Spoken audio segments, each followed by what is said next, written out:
What's going on, guys? Welcome back to another edition of From the Red Carpet.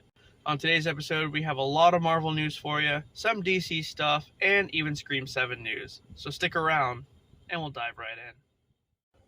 Well, it looks like we finally know who the villain will be in Doctor Strange 3. Doctor Strange 3, which is now set to be called Doctor Strange in the Dark Dimension, will continue directly after the end credit scene of Multiverse of Madness, where Strange follows Clea into a portal. Clea, a powerful sorceress, tells Strange that incursions are happening all over, and they travel around to fix them. This is said to lead directly into the Kang dynasty, because Kang has a lot to do with these incursions. And yes, Kang will be the main villain of the film. But it may be a different variant from the one that we saw in Quantumania. We might get the Prime Kang in this one, however, I'm not exactly sure. It could very well be the same one from Quantumania. Maybe that one is the Prime Kang. But either way, with the multiverse basically in ruin now, Strange will have to stop all the incursions from happening, and has Kang in the way of this, presumably trying to conquer all the different timelines. This sets up Kang Dynasty, where Strange gets together with Sam Wilson and his new team of Avengers to take down the Prime Kang and his council.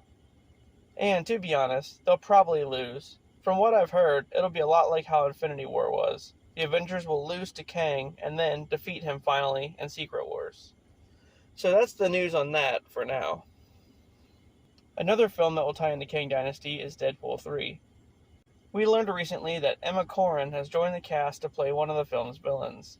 She'll be playing Cassandra Nova, the evil twin sister of Charles Xavier. It's reported that she will want revenge for Scarlet Witch killing Charles in the Multiverse of Madness. So I'm not sure if we'll see Wanda in Deadpool 3, but it's pretty possible.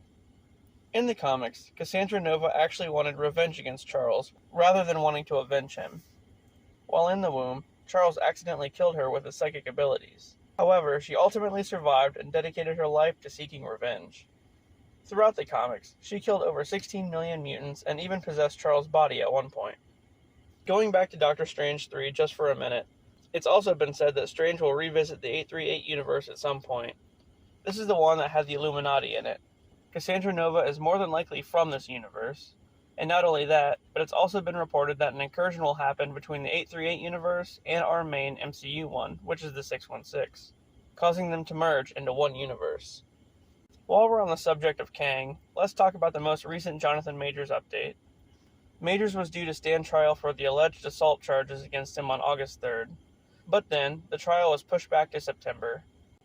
Meanwhile, Marvel Studios released the trailer for Loki Season 2, which I showed last episode, and that had a lot of Victor Timely in it. So I can take from that, Marvel is confident Majors will get the charges dropped and continue on as Kang. And trust me, I hope he does too. We will know once and for all what's going to happen after his trial in September. We have an update for Spider-Man 4. As we know, Spider-Man 4 will have a street-level villain. When I say that, I mean someone not cosmic or highly superpowered. I mean more in the realm of the Kingpin. As a matter of fact, I'm talking about Kingpin. Spider-Man 4 is said to follow the events of the Hawkeye series, and Kingpin will play a huge role. Daredevil is also set to make a cameo. Following No Way Home, no one remembers that Peter Parker is Spider-Man. Everyone does remember Spider-Man, but not his true identity. So Tom will spend most of the movie behind the mask. Also, it's being said that Marvel plans on introducing Miles Morales in this one and having him pal around with Peter. Even though Tom has signed on for another trilogy in the MCU, Miles could be taking over for Peter after that. And not only that, but Donald Glover is set to return as the Prowler.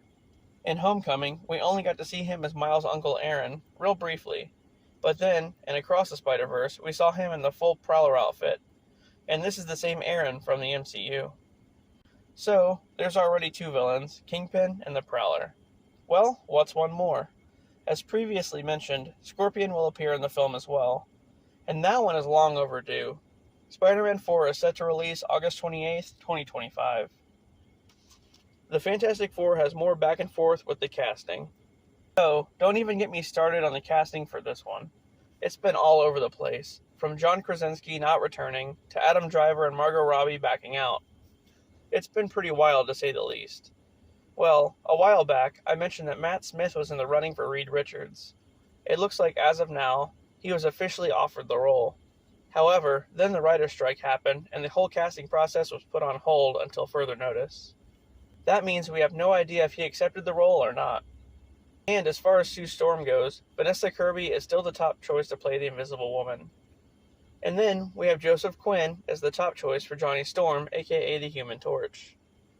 As far as The Thing goes, the last I heard, Daveed Diggs was the top choice, but there hasn't been any recent update on that one, so I don't know. Well, Aubrey Plaza's character has been revealed for Agatha Coven of Chaos. And it may not be Morgan Le Fay.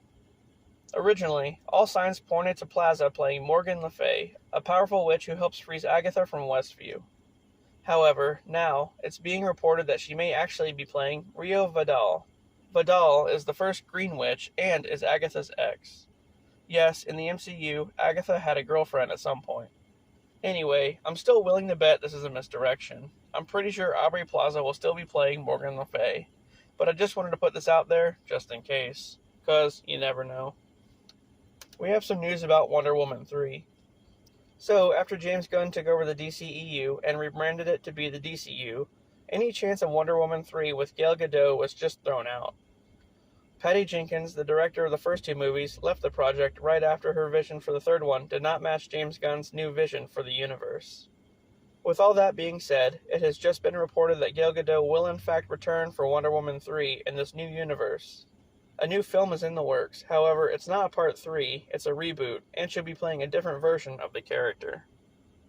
And lastly guys, Scream 7 is in the works.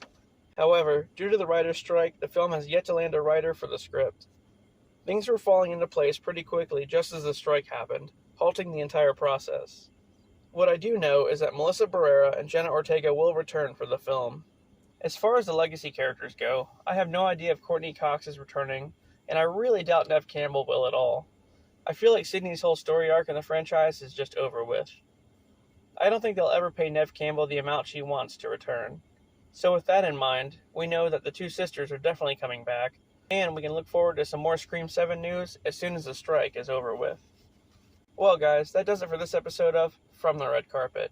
If you enjoyed the content, please don't forget to like and subscribe for more. And with that, I'll see you on the next one.